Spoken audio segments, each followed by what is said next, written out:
नमस्कार, आप सुन रहे हैं रेडियो हिंदुस्तान और मैं हूं आपके साथ रजनी साहनी। आज आपको सोशल मीडिया की एक कहानी सुनाती हूं, जो आज की पीढ़ी के लिए एक शिक्षा है। इस कहानी का शीर्षक है वृद्ध पिता ने खुद को गोली क्यों मारी। लखनऊ के एक उच्च वर्गीय पिता ने अपने पुत्रों के नाम एक चिट्ठी लिखकर खुद को गोली मार ली। चिट्ठी क्यों लिखी और क्या लिखा, यह जानने से पहले संक्षेप में चिट्ठी लिखने की पृष्ठभूमि जान लेना जरूरी है। पिता सेना में कर्नल पद पर से रिटायर हुए।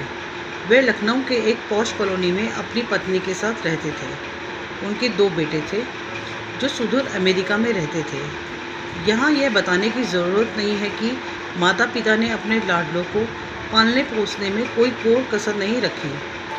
बच्चे सफलता की सीढ़ियाँ चढ़ते गए, पढ़ लिख कर इतने योग्य हो गए कि दुनिया की सबसे नामी गिरामी कॉर्पोरेट कंपनी में उनको नौकरी मिल गई। संयोग से दोनों भाई एक ही देश में लेकिन अलग अलग अपने परिवार के साथ रहते थे। एक दिन अचानक पिता ने रुआ से गले से बेटे को खबर दी, बेटे तुम्हारी माँ अब इस दुनिया में नहीं रही। पिता अपनी पत्नी की मिट्टी के साथ बेटों के आने का इंतज़ार करते रहे। एक दिन छोटा बेटा आया जिसका घर का नाम चिंटू था। पिता ने पूछा, चिंटू मुन्ना नहीं आया? मुन्ना यानी बड़ा बेटा। पिता ने कहा कि उसे फ़ोन मिला, पहली उड़ान से आए। धर्मानुसार बड़े बेटे को आना सोच वृद्ध फौजी ने जिद सी पकड़ ली। छोटे बेटे के मुंह से सच निकल पड़ा। उसने पिता से कहा कि मुन्ना भैया ने कहा है कि माँ की मौत में तुम चले जाओ, पिताजी मरेंगे तो मैं चला जाऊंगा। कर्नल साहब पिता कमरे के अंदर गए, खुद को कई बार संभाला। फिर उन्होंने चंद पंक्तियों का एक पत्र लिखा जो इस प्रकार था, प्रिय बेटों, मैंने और तुम्हारी माँ ने बहुत सारे अरमानों के साथ तुम लोगों को पाला पोसा, दुनिया के सारे सुख दिए, देश के बेहतरीन जगहों पर शिक्षा दी। जब तुम्हारी माँ अंतिम सांसें ले रही थी तो मैं उसके पास था।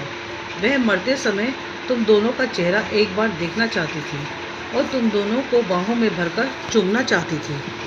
तुम लोग उसके लिए वही मासूम मुन्ना और चिंटू थे। उसकी मौत के बाद उसकी लाश के पास तुम लोगों का इंतज़ार करने के लिए मैं था।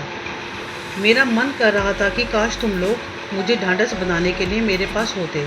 मेरी मौत के बाद मेरी लाश के पास तुम लोगों का इंतज़ार करने के लिए कोई नहीं होगा।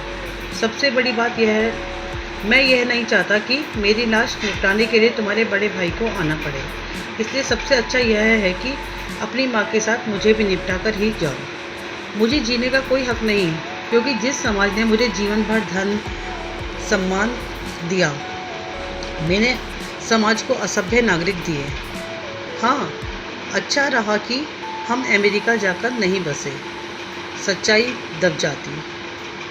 मेरी अंतिम इच्छा है कि मेरे मेडल तथा फ़ोटो बटालियन को सौंप लौटाई जाए तथा घर का पैसा नौकरों में बांटा जाए। जमा पूंजी भी आधी वृद्ध सेवा केंद्र में तथा आधी सैनिक कल्याण में दी जाए।